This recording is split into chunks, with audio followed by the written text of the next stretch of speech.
पर्वत के गोद में मौजूद है केदारनाथ। ये छोटा 4 धाम यात्रा के 4 स्तंभों में से एक है और हिंदुओं का एक महत्वपूर्ण तीर्थ स्थल है। जून 2013 में देवभूमि कहे जाने वाले राज्य उत्तराखंड, जहां केदारनाथ मौजूद है, वहां देश द्वारा झेली गई सबसे विनाशकारी प्राकृतिक त्रासदियों में से एक ने हमला किया। लगातार होने वाली बारिश और ग्लेशियरों के पिघलने से इस पहाड़ी राज्य की नदियां उफनने लगीं और 40,000 वर्ग किलोमीटर से ज्यादा इलाके में जबरदस्त तबाही हुई। 4,000 से ज्यादा लोग मारे गए। कई परिवार बर्बाद हो गए क्योंकि उनके बेटे, पत्नियां और माता पिता गुम हो गए और वो कभी नहीं मिले।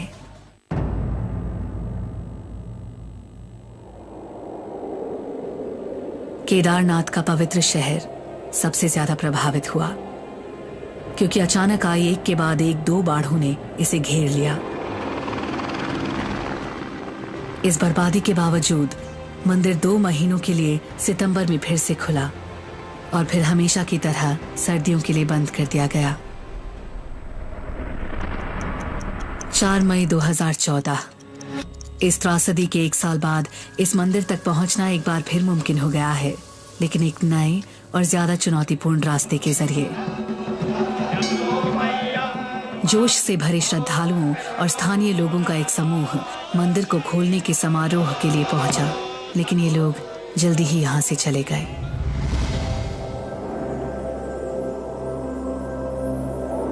जो श्रद्धालु बेहद कम तापमान का सामना करके और नए और ज्यादा मुश्किल रास्ते को तय करके यहाँ पहुंचे हैं, बेशक उनकी तादाद कम है, लेकिन वो इस बात का सबूत है कि उनकी आस्था बर्बाद हो चुकी इस घाटी में धीरे धीरे मगर निश्चित ही बहाल हो रही है। अब से पहले वाले बरसों के विपरीत उपयुक्त सुविधाओं के अभाव में श्रद्धालुओं के पास खुले मैदानों में कैंप लगाकर रहने के अलावा और कोई चारा नहीं है और मंदिर के खुलने के समय ये कैंप भी बर्फ से ढक गया। लेकिन सिर्फ 1 साल पहले तक किसी ने भी ऐसे दृश्यों की कल्पना नहीं की होगी। मई 2013 मंदिर के दरवाजे हमेशा की तरह उन श्रद्धालुओं के लिए खोले गए जो अपने देवता की एक झलक पाने को उत्सुक थे। उस समय इस तीर्थ यात्रा का 14 किलोमीटर लंबा रास्ता गौरी कुंड से केदारनाथ तक जाता था और गौरी कुंड तक पक्की सड़क मौजूद थी। इस रास्ते पर ढेरों खच्चर और लोगों को ले जाने वाली पालकियां मौजूद हुआ करती थीं और पैदल चलने वालों और इनके बीच जगह को लेकर मुकाबला चलता रहता था। उस सीजन में लगभग 5 लाख से ज्यादा श्रद्धालुओं के आने की उम्मीद थी।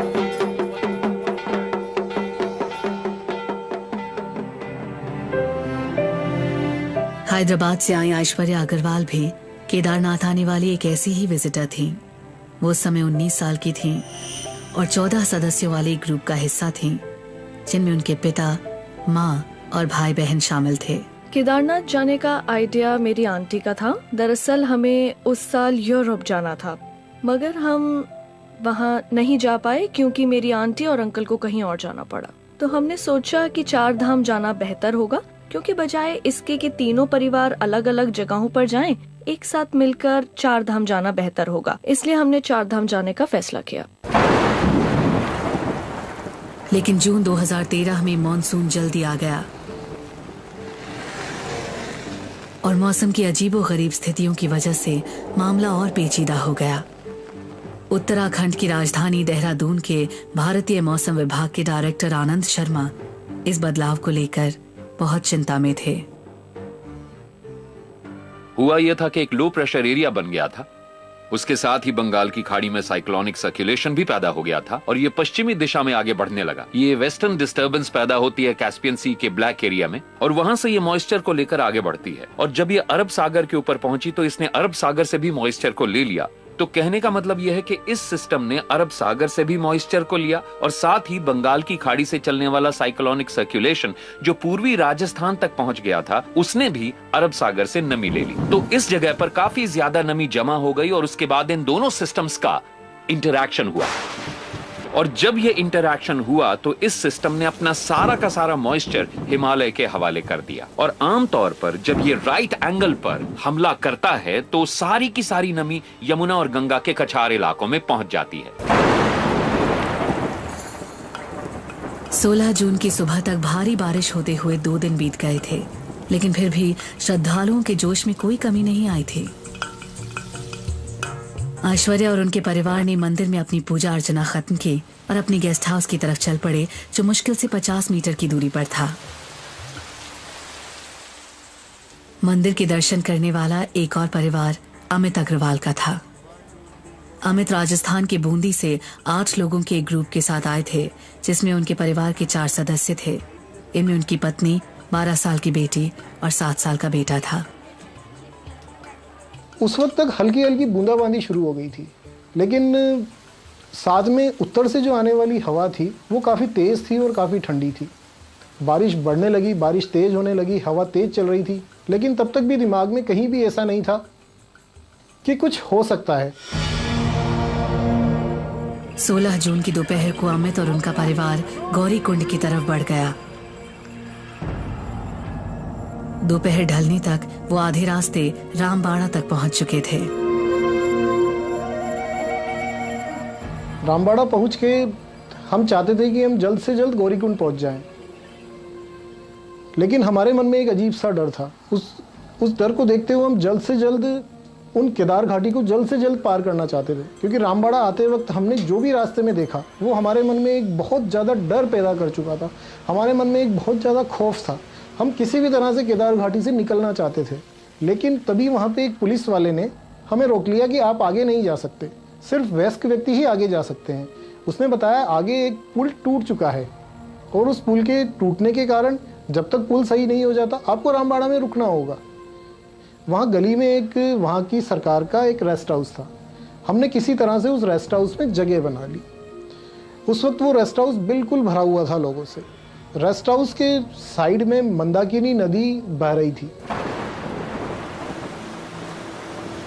लेकिन 16 जून की शाम होते होते हालात बद से बदतरीन होने लगे थे। पिछले साल हुए हादसे के लिए जिम्मेदार थी 2 से 3 दिन के दौरान होने वाली भारी से बहुत भारी बारिश, और इस दौरान 300 मिलीमीटर से 500 मिलीमीटर के बीच भारी बारिश हुई।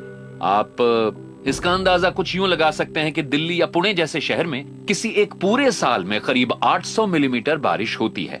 यानी यहां सिर्फ 2 से 3 दिन में ही पूरे साल होने वाली बारिश का करीब 60% हिस्सा बरस गया।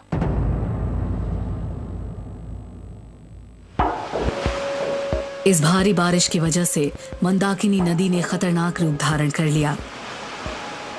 रामबाड़ा में अपने गेस्ट हाउस की खिड़की के पास बैठे अमित बहुत चिंता से पानी के इस बढ़ते स्तर को देख रहे थे। मैंने जो रेस्ट हाउस में 2 घंटे गुजारे, मैंने उस वक्त ना तो अपने शूज़ उतारे ना अपना पिट्ठू बैग उतारा। मेरे मन में कहीं ना कहीं एक द्वंद्व चल रहा था कि कुछ होने वाला है, कुछ होने वाला है।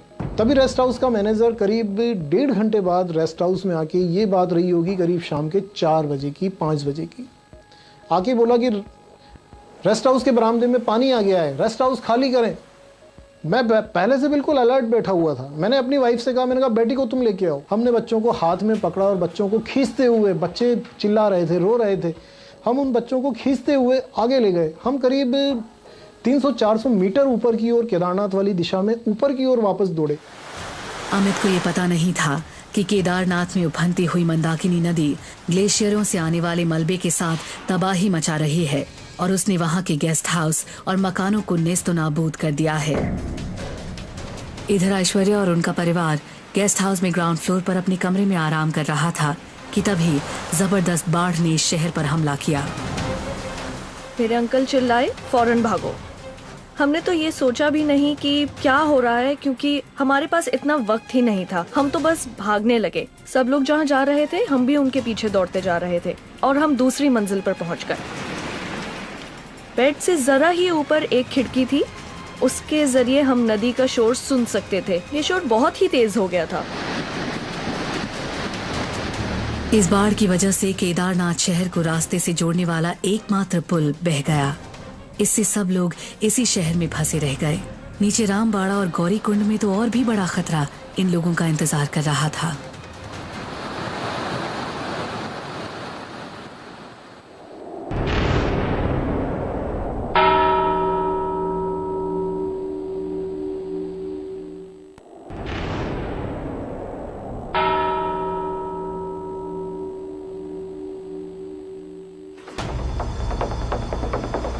सोलह जून 2013 मंदाकिनी नदी में अचानक बाढ़ आने से केदारनाथ कस्बा तबाह हो गया। इस इलाके को तहस नहस कर डालने वाली जो 2 बाढ़ें अचानक आई थीं, ये उनमें से पहली थी। 14 लोग अपने गेस्ट हाउस के ग्राउंड फ्लोर से दूसरी मंजिल पर मौजूद एक खाली कमरे में पहुंचने में कामयाब हो गए थे।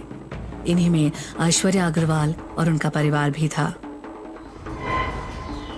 इधर नीचे रामबाड़ा कस्बे के नजदीक अमित अग्रवाल और उनका परिवार केदारनाथ की तरफ जाने वाले रास्ते पर 200 मीटर ऊपर पहुंच चुके थे। अचानक ही जानलेवा पानी पहाड़ी से नीचे आने लगा, जिससे पगडंडी पर पानी भर गया। मैं पहाड़ के नीचे से गले फाड़ के जोर जोर से चिल्लाता रहा, जल्दी करो, पानी आ रहा है, पानी आ रहा है। मेरी बेटी और मेरी पत्नी के चेहरे साफ झलक रहे थे कि वो मतलब कितनी टेंशन में है। वो चाके भी अपना कदम नहीं बढ़ा पा रहे थे और वो जैसे ही पानी उनसे टकराया, वो उस पानी के वेग को सहन नहीं कर पाए और वो जमीन पे गिर पड़े। मैं ये सब देख के एकदम सन्न रह गया। मुझे लगा कि मेरी पत्नी और बेटी कहीं बह न जाएं। मेरे हाथ में बैठा था जिसकी उम्र 7 साल थी। वो पास के पहाड़ को चढ़ने में असमर्थ था। मैं बिल्कुल समझ नहीं पा रहा था कि क्या करूं, बेटे को बचाऊं या अपनी पत्नी और बेटी को बचाऊं।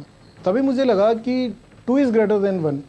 ये सोच के मैं तुरंत बच्चे को वहीं छोड़ के अपनी पत्नी और बेटी को बचाने दौड़ा। अपनी पत्नी से कहा कि मुझे मेरा हाथ दो। जैसे ही मैंने उसका हाथ पकड़ा, पानी के बहाव में मैं भी नीचे गिर पड़ा। मुझे एक पल के लिए लगा कि हम तीनों जाने वाले हैं और बेटा बगल में खड़ा हुआ है और हमारे जाने के बाद बेटे की भी मौत निश्चित है। अचानक एक व्यक्ति वहाँ पे आया और उसने बोला कि मुझे अपना हाथ दो।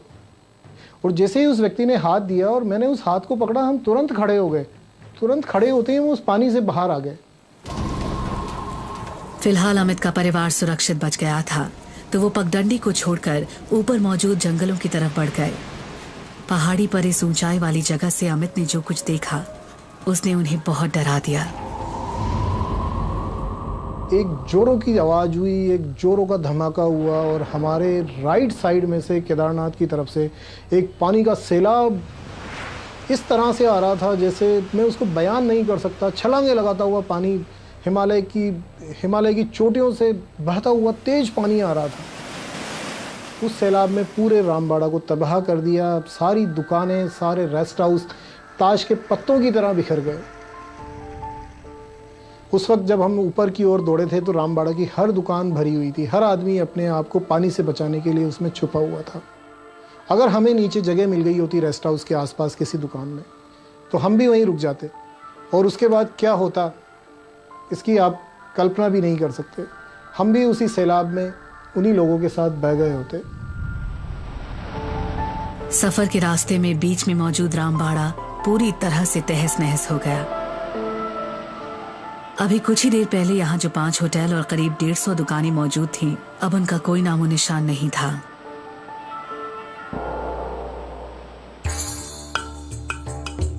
घाटी के निचले हिस्से में गौरीकुंड में जहां तक सड़क मौजूद थी, 9 साल की महिका गुप्ता और 4 साल का धैर्य अपनी मां रेणु के साथ एक धर्मशाला में थे। ये उस ग्रुप का हिस्सा थे जो पिछले दिन केदारनाथ मंदिर का दर्शन करके गौरीकुंड लौट आए थे और दिल्ली लौटने की तैयारी कर रहे थे। वहाँ पे बहुत छोटे कमरे बना रखे थे और उसमें बहुत लोग थे।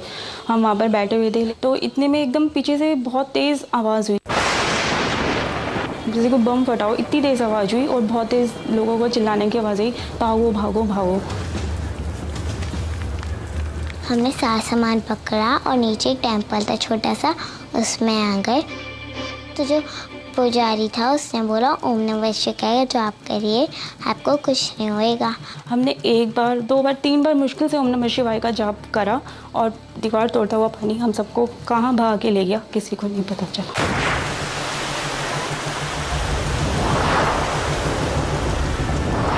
जब हम पानी आ गया था तो मैंने अपने भाई को पकड़ लिया था जिससे वो पानी के सारे कहीं जाए ना।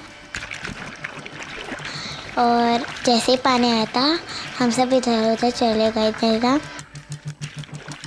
जब पानी सारे ऊपर जाए थे वो मलबे जैसा पानी था, उसमें बहुत सारे स्टोन्स थे जो कहीं पे लग रहे थे। तो एकदम से मेरे भाई के पैर पे वो लग गया एक बिग स्टोन और उसकी बोन क्रैक हो गई। तो वहाँ पे ना कोई चिल्लाया कि एक खिड़की के ऊपर से हम वहाँ से निकल सकते हैं। तो मैंने वो आवाज़ सुनी और मैं खिड़की को ढूंढने लग गई। एकदम से एक रोशनी दिखी, मैं उस जगह गई तो वहाँ पे एक विंडो थी। मैंने एक अंकल को आवाज़ लगाई तो उन अंकल ने आकर मेरे भाई को लिया और उन्होंने मुझे खींचा। जब मेरी आँख खुली तो मैं एक बिल्डिंग के चिथड़े हुए थे उसकी सरिये में फंसी हुई थी और मेरी आँख खुली तो मेरे साइड से ही रिवर बह रही थी और उसके अंदर ऊपर से सामान बह के आ रहा था। सबसे पहले मुझे बस यही था कि मेरे बच्चे बिल्कुल सेफ़ हैं और बस मुझे यहाँ से निकल के किसी तरह उनके पास जाना है। एक बार भी मन में नेगेटिव थॉट नहीं आया कि वो कहाँ होंगे या उनके साथ कुछ हो गया होगा। मैंने अपने आप को अकेला पाया तो मुझे लगा वो सब लोग एक साथ हैं, वो सब लोग बिल्कुल सेफ़ हैं। कुछ ही देर में ना मेरी मम्मा को कुछ लोगों ने बताया नीचे 2 बच्चे हैं, आप उनसे जाके मिल लीजिए, शायद वो आपके बेटे हों या बेटी। जब मैं वहाँ पर पहुँची उस हिल पे एक रूम बना हुआ था तो वहाँ पर लकीली मुझे मेरे बच्चे दिखे। वो ऐसे मिट्टी में सने हुए थे, मेरे को पहचान में ही नहीं आई कि ये मेरे बच्चे हैं। एक लेडी थी, उन्होंने मुझे अपनी साड़ी दी, मैंने उसकी 4 तय करके महिका को गांठ बांधकर उसको पहनाया और धैर्य को न्यूज़पेपर के अंदर लपेटा। रोड पे आने के बाद लोगों ने देखा कि एक ऊंची पहाड़ी पर एक ही जगह रोशनी है। सब उस रोशनी की तरफ ही भाग रहे थे, बाकी बिल्कुल अंधेरा था। लोगों को ना थकान महसूस हो रही थी ना कुछ, क्योंकि उन्हें सेफ प्लेस पे पहुंचना ही पहुंचना था। जो जगह थी रूम्स के बाहर, वहाँ पर बहुत ज़्यादा भीड़ हो गई थी। मेरे दोनों बच्चों की हालत बहुत ख़राब थी तो मैं बाहर नहीं कर सकती थी, बारिश भी हो रही थी बाहर।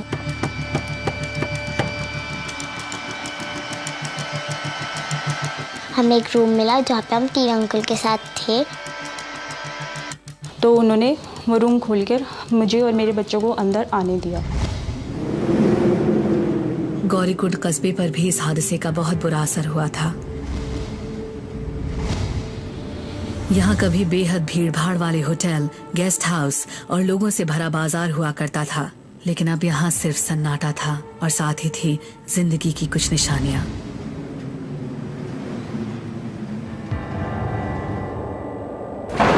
17 जून की सुबह केदारनाथ घाटी एकदम वीरान पड़ी थी। ऐश्वर्या और उनके परिवार ने अब अलग थलग हो चुके अपने गेस्ट हाउस में रात बहुत चिंता में बिताई। उनके आसपास की तमाम इमारतें पूरी तरह तबाह हो चुकी थीं। जब मैं 17 जून की सुबह सोकर उठी तो मेरे अंकल्स बाहर निकलकर आसपास का जायजा ले रहे थे। उन्होंने मुझे दिखाया कि बाढ़ बाईं तरफ से आने लगी है, लेकिन शायद 3 या 4 सेकंड बाद हमने देखा कि अब तो दाईं तरफ से भी पानी बढ़ता जा रहा है।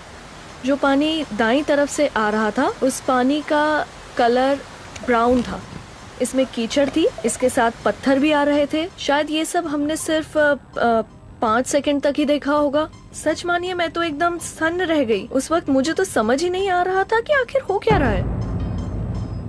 केदारनाथ के ठीक ऊपर मौजूद चोराबारी ग्लेशियर के पास ही चोराबारी लेक है।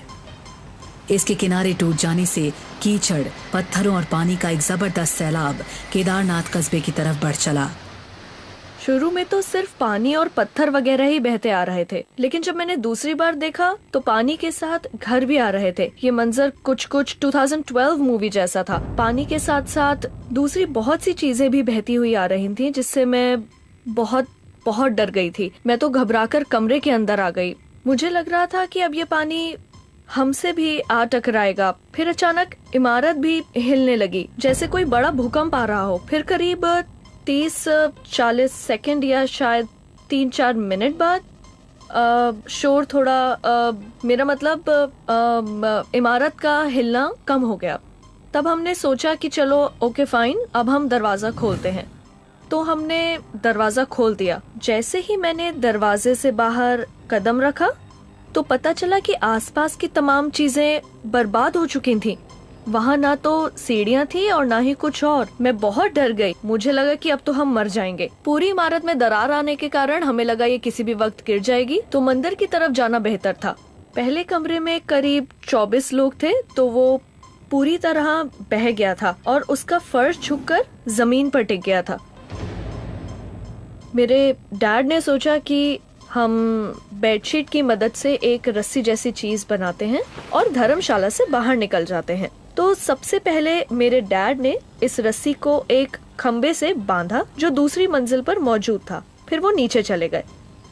उसके बाद उन्होंने मेरी मदद की और इस ढाल पर से मैं नीचे उतरी। उसके बाद बाकी बच्चे भी नीचे आने लगे। जमीन पर पहुंचने के बाद जब मैंने पूरे इलाके की हालत देखी तो लगा जैसे कि मैं कोई मूवी सीन देख रही हूँ। सब कुछ बर्बाद हो चुका था। कभी रौनक से भरा रहने वाला ये कस्बा अब टूटे हुए घरों और मलबे से भरा हुआ था। केदारनाथ मंदिर भी ढेर सी गाद और पत्थरों के नीचे दब चुका था। केदारनाथ में जो गिने चुने लोग जिंदा बच गए थे, वो अपने आसपास की तबाही को अविश्वास के साथ देख रहे थे। ये मंदिर जो कभी एक ऊंचे प्लेटफॉर्म पर मौजूद था, अब बाकी जमीन के बराबर ही हो चुका था। घर गहरे कीचड़, पानी के साथ आए चट्टानों और लोहे के गर्डरों में दब गए। चारों तरफ शव बिखरे पड़े थे। गौरीकुंड में बेहद थकी हुई रेणु को इस बात का डर था कि जिस लॉज में उन्होंने रात बिताई थी, अब वो सुरक्षित नहीं थी। तो उन्होंने अपने बच्चों के साथ और ज्यादा ऊंचाई तक जाने का फैसला किया। वो पहाड़ी पर चढ़कर एक खाली अस्तबल तक पहुंच गईं, जहां उन्होंने आराम किया और वो किसी की मदद की उम्मीद में वहां इंतजार करने लगी। वहाँ पर सारा घोड़ों का सामान था, लकड़ी थी, भूसा था जो उनको खिलाने के लिए था। तो बहुत छोटी जगह थी। मतलब काटना वहाँ पे टाइम बहुत मुश्किल हो रहा था क्योंकि दोनों बच्चों की हालत और ख़राब पे ख़राब होती जा रही थी। कुछ भी खाने पीने के लिए कुछ भी नहीं था। तो बस ये था कि किसी तरह पहुँच जाए तो शायद सरवाइव कर पाएँ, वरना सरवाइव करने के कोई चांसेस नहीं थे।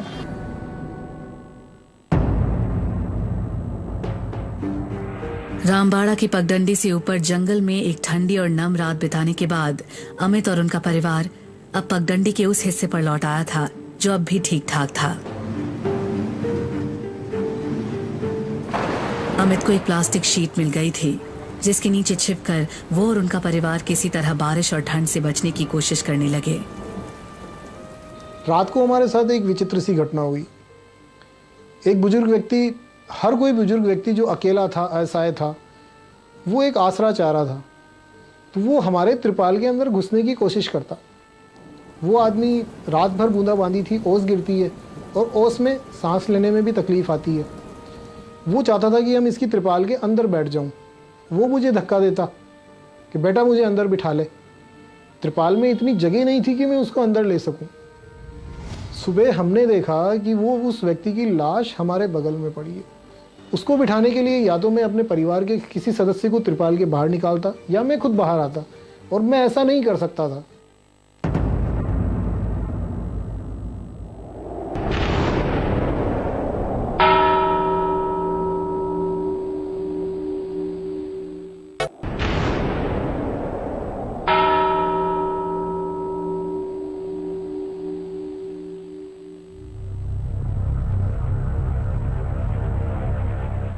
हादसे के बाद से पहली बार केदारनाथ में जिंदा बचे लोग उन जगहों से बाहर निकले जहां उन्होंने शरण ली थी, और फिर उन्हें चारों तरफ जबरदस्त तबाही नजर आई।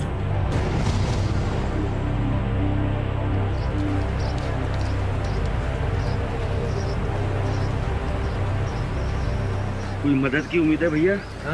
मिलिट्री वगैरह की कोई उम्मीद है? कब तक? हाँ हो जाएगा ना जैसे। हाँ पहले आ जाएगी। आप कहाँ के रहने वाले? हैदराबाद के हैं भैया। आपकी फैमिली कितनी हो? नहीं भैया, अभी तक तो ठीक है। आप कहाँ के हो? हम ही लोकल है। हाँ? लोकल है। ये कस्बा बर्बाद हो चुका था और यहाँ के मलबों में शव पड़े हुए थे। मंदिर के मुख्य पुजारी बागेश लिंग मंदिर से बाहर निकले, जहाँ उन्होंने जिंदा बचने वाले अन्य लोगों के साथ शरण ले रखी थी। शाम को 4 बजे तक मंदिर के अंदर रहा, बाहर नहीं आया क्योंकि इतना डर हो चुका है, जब हम बाहर आ जाएगा तो फिर दोबारा आ जाएगा तो हम भेजाएंगे बोल के। तब मैं लास्ट में जब बाहर आया, बाहर आके देखते हैं जिस जगह में बिल्डिंग था, बिल्डिंग ही नहीं है, वो सब बड़े बड़े पत्थर आ चुका है। मतलब कुछ मालूम ही नहीं पड़ रहा था वह क्या है, इतना पानी, इतना पत्थर कहाँ से आया। मतलब हम लोग सब, हमारा दिमाग भी ठंडा हो गया, मतलब कुछ काम नहीं कर रहा, सब जीरो हो गए थे हम लोग। लास्ट फाइनल 2 सेकंड और पानी मंदिर के अंदर रहते, हम लोग भी नहीं बच पाते हैं, हम पहले डर के ही मर जाएंगे। ऐश्वर्या और उनके परिवार ने मंदिर के परिसर से दूर हटकर आसपास की पहाड़ियों पर किसी ऊंची और सुरक्षित जगह जाने का फैसला किया। यहाँ से ये लोग खुद को बचाए जाने की उम्मीद करने लगे। ऐश्वर्या और उनका परिवार ऊपरी पहाड़ियों की तरफ चला गया, जहाँ वो ज्यादा सुरक्षित थे। और इधर उत्तराखंड की राजधानी देहरादून में ये खबरें आने लगी कि घाटी में हालात ठीक नहीं थे।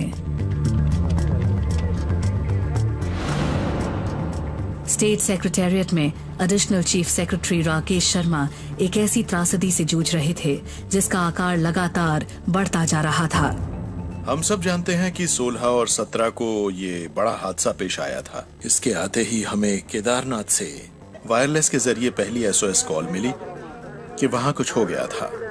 लेकिन ये हादसा कितना बड़ा और कितना दुखदाई था, इसका अंदाजा हमें काफी समय तक मिल नहीं पाया। हम इस बारे में नहीं जान पाए थे। शाम होते होते एक बेहद साहसी पायलट की कोशिशों से हम उड़ान भर पाए और पायलट ने अपने हेलीकॉप्टर को केदारनाथ मंदिर के नजदीक उतारने की कोशिश की। हालांकि वहां कोई हेलीपैड नहीं था। इस साहसी पायलट का नाम है रिटायर्ड स्क्वाड्रन लीडर भूपिंदर। ये भारतीय वायुसेना के एक पूर्व पायलट और एक गैलेंट्री अवार्ड विनर हैं। इन्हें केदारनाथ घाटी जाने के लिए कहा गया ताकि वहां के हालात पता चल सकें। धीरे धीरे हम गौरीकुंड की तरफ बढ़ रहे थे। हमने गौरीकुंड को पार कर लिया। क्योंकि हम ऊंचाई पर उड़ रहे थे, इसलिए हमें लगा कि गौरीकुंड में सब कुछ ठीक ठाक है।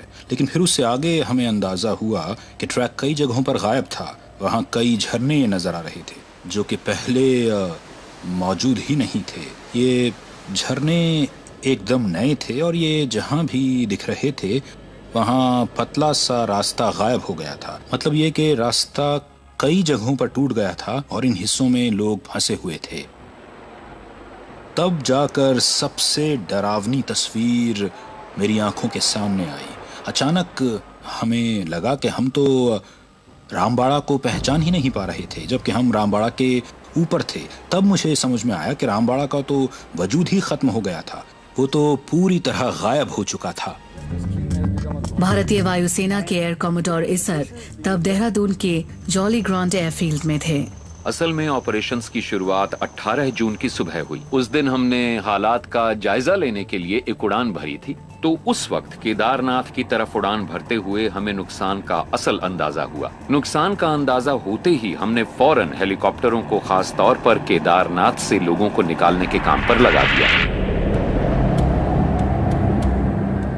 लेकिन केदारनाथ की संकरी घाटी में मौसम अब भी उड़ान भरने के लिए फिट नहीं था।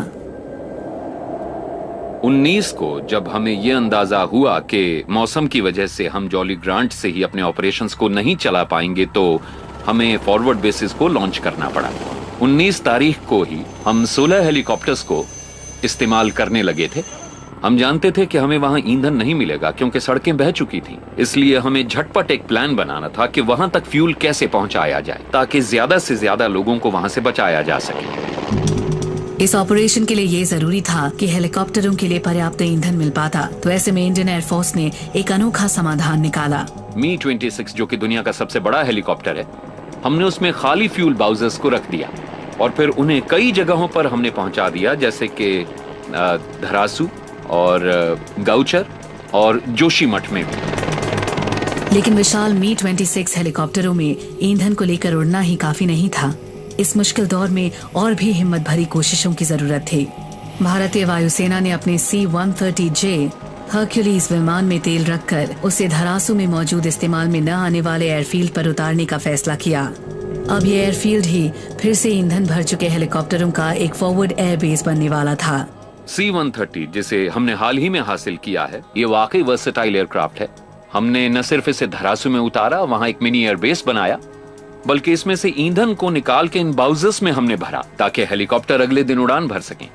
और उसी दिन दोपहर तक 14 हेलीकॉप्टर धरासू से ऑपरेट करने लगे थे।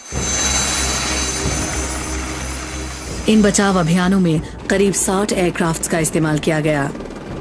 इनमें मुख्य रूप से वायुसेना और सिविलियन ऑपरेटरों के हेलीकॉप्टर शामिल थे। वायुसेना और सेना के अलावा नेशनल डिजास्टर रिस्पांस फोर्स ने भी बचाव अभियानों में एक महत्वपूर्ण भूमिका निभाई। पहाड़ों पर चढ़ने में महारत रखने वाली अन्य एजेंसियों जैसे कि इंडो टिबेटन बॉर्डर पुलिस और नेहरू इंस्टीट्यूट ऑफ माउंटेनियरिंग ने भी लोगों को सुरक्षित जगहों पर पहुंचाने में मदद की। कई एजेंसियों द्वारा एक साथ मिलकर चलाया गया ये बचाव अभियान हाल के दौर में ऐसे सबसे बड़े अभियानों में से एक था। इस हादसे के बाद करीब 1 लाख लोगों को सुरक्षित जगहों तक पहुंचाया गया। सिर्फ सेना ने ही तकरीबन 40,000 लोगों को बचाया। एयरफोर्स ने 3,000 से ज्यादा उड़ानें भरी, 23,000 से ज्यादा लोगों को हादसे वाली जगहों से निकाला और करीब 700 टन से ज्यादा राहत सामग्री लोगों तक पहुंचाई। उन शुरुआती 3-4 दिनों में हम सुबह होते ही उठ जाते थे और उड़ान भरना शुरू कर देते थे। हमें बस तभी आराम मिलता था जब या तो मौसम खराब हो जाता था या हेलीकॉप्टर की देखरेख करनी होती, वरना हम लगातार उड़ान भरते रहते थे। पूरे दिन इतनी ज्यादा उड़ानें भरने के बाद हम बहुत ज्यादा थक जाया करते थे। और फिर इन लोगों का ये बुरा सपना खत्म हुआ। रेणु, ऐश्वर्या और अमित को आखिरकार उनके परिवारों के साथ बचा ही लिया गया। जो पिट्ठू का घर था, लकीली वहीं पर थोड़ी सी डिस्टेंस पे हेलीपैड बनना था। वहाँ जाकर बड़ी मुश्किल से एक हेलीकॉप्टर लैंड हुआ और हम किसी तरह उससे आकर दूसरी जगह पहुँचे। गुप्तकाशी हमें उसने उतारा। 19 जून की सुबह जब हम 5 या 6 बजे जगे तो देखा कि हेलीकॉप्टर वहाँ पहुँचने लगे थे। पहले राउंड में मेरी मम्मी, मेरा एक कजन वहाँ से निकले। तो 20 जून को हमने देखा कि हम रामबाड़ा में काफ़ी नीचे आधा किलोमीटर आगे कोई हेलीकॉप्टर लैंड कर रहा है, लेकिन वहाँ तक जाने के लिए हमारे पास कोई रास्ता नहीं था। बहुत मुश्किल खाई में हम रस्सी बांध के नीचे उतरे। इसके बाद हम वापस उस समतल जगह पे आ गए जहाँ पे करीब 200-250 लोग इकट्ठा हो गए। मेरी पत्नी और बेटी सेकंड राउंड में निकल गए, बेटा भी उनके साथ निकल गया और मेरा करीब सेकंड लास्ट राउंड में शाम को 5 बजे नंबर आया और उन 200-250 लोगों को करीब 50 से 60 राउंड के बीच में निकाल लिया गया।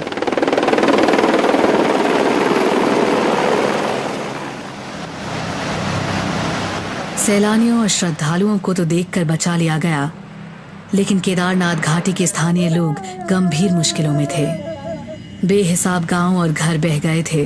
परिवारों के रोजी कमाने वाले बाढ़ की भेंट चढ़ गए थे। इनके मवेशी मारे जा चुके थे और रोजी के तमाम जरिए हमेशा के लिए गुम हो चुके थे।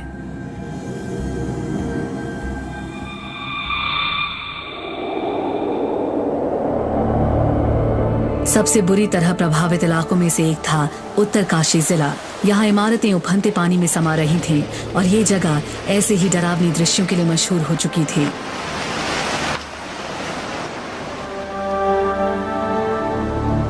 जो नदी ज्यादातर एक खूबसूरत पहाड़ी दरिया के तौर पर बहा करती थी, वो एक उफनती और बेलगाम ताकत बन चुकी थी और किसी दानव की तरह अपने किनारों को निगलती जा रही थी। इस हादसे की गंभीरता और विशालता के बावजूद अनोखे साहस और संकल्प शक्ति की दास्तानों ने तमाम बाधाओं पर इंसानी जज्बे की जीत को बखूबी दिखाया। बहुत सी सरकारी एजेंसियां और एनजीओ सक्रिय हो गए थे और उन्होंने इस हादसे के शिकार लोगों तक राहत पहुंचाई।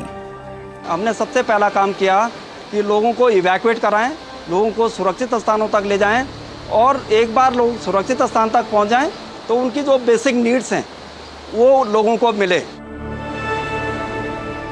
हालांकि बचाव और राहत का काम शुरू हो चुका था, लेकिन अब केदारनाथ और उत्तराखंड राज्य के सामने इस हादसे के फौरन बाद कई चुनौतियां खड़ी हुई थीं। और आज 1 साल बाद भी कई चुनौतियां मौजूद हैं।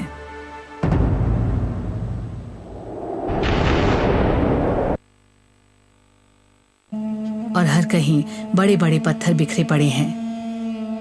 अगर आप मंदिर से थोड़ा दूर जाएं, तो आपको ऐसी तमाम निशानियां मिलेंगी जो जीवन के झटपट खत्म हो जाने को दर्शाती हैं। कपड़े आज भी बिना फर्श वाले कमरों में लटके हुए हैं और घर की तथा निजी चीजें हर कहीं बिखरी हुई हैं। ये सब उस हादसे की कड़वी यादें हैं जो इस शहर को झेलना पड़ा। मलबे और टनों कीचड़ को हटाने से जुड़ी चुनौती आसान नहीं है।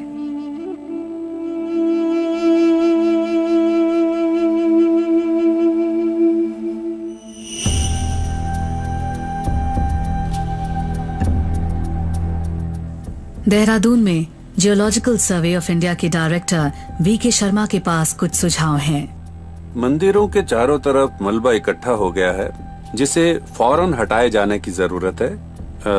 मंदिर के दक्षिण में कुछ ऐसे इलाके हैं जहां हम इस मलबे को डाल सकते हैं। उन मैदानों को समतल इलाकों में बदला जा सकता है और इन्हें पार्क या मैदानों की शक्ल दी जा सकती है।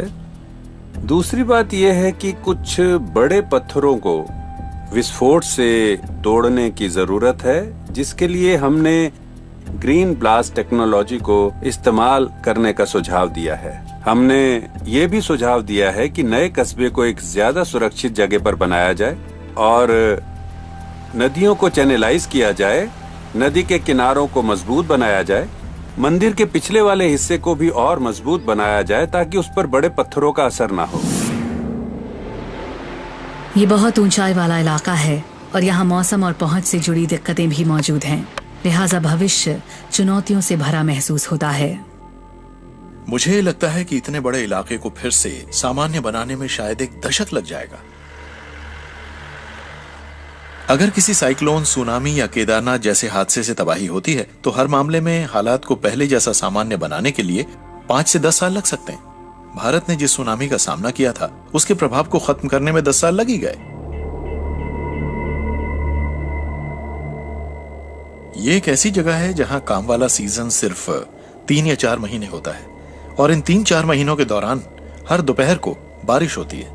यानी काम करने के लिए कुछ घंटे ही होते हैं। आप 6 से 12 बजे तक ही काम कर सकते हैं। 12 बजे के बाद आप भरोसे से नहीं कह सकते कि आपको काम करने का वक्त मिलेगा या नहीं मिलेगा। हवा शुरू हो जाती है। दोपहर के बाद तापमान कम हो जाता है। इसकी वजह से भी आप इस तरह के इलाकों में काम नहीं कर सकते हैं। इसलिए हमें यहाँ मदद लेनी होगी टेक्नोलॉजी की। सिर्फ इंसानी कोशिशों से ही ज्यादा कुछ नहीं होने वाला है। हमें टेक्नोलॉजी की मदद चाहिए। केदारनाथ और इस हादसे से बर्बाद हुए इलाकों को फिर से ठीक ठाक करने के लिए एक लंबी और मेहनत भरी कोशिश की जरूरत होगी।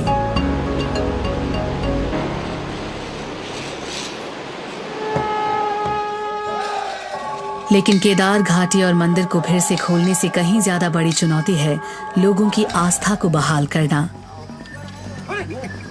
जो श्रद्धालु केदारनाथ की यात्रा पर जाते हैं, उन्हें आस्था और हिम्मत दोनों की जरूरत पड़ेगी, बिल्कुल इस आपदा में जिंदा बचे बहादुर लोगों की तरह।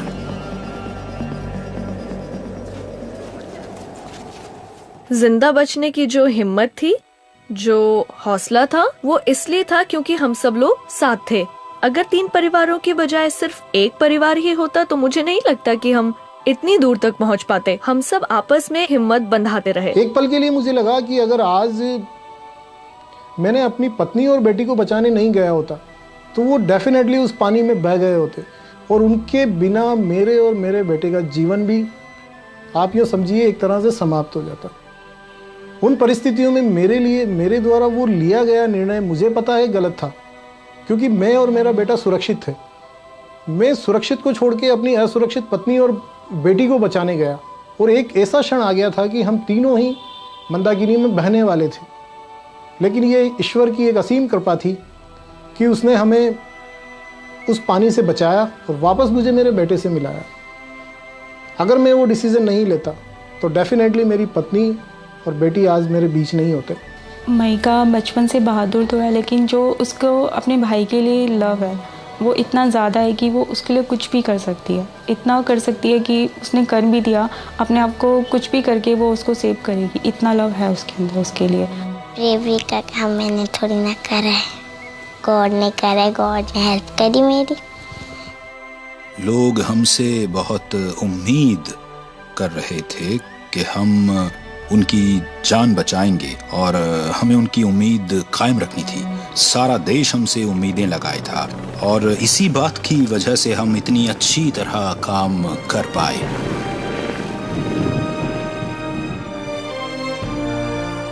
महिका को बच्चों को दिया जाने वाला राष्ट्रीय वीरता पुरस्कार दिया गया क्योंकि उसने बहुत बहादुरी और हिम्मत का परिचय दिया था।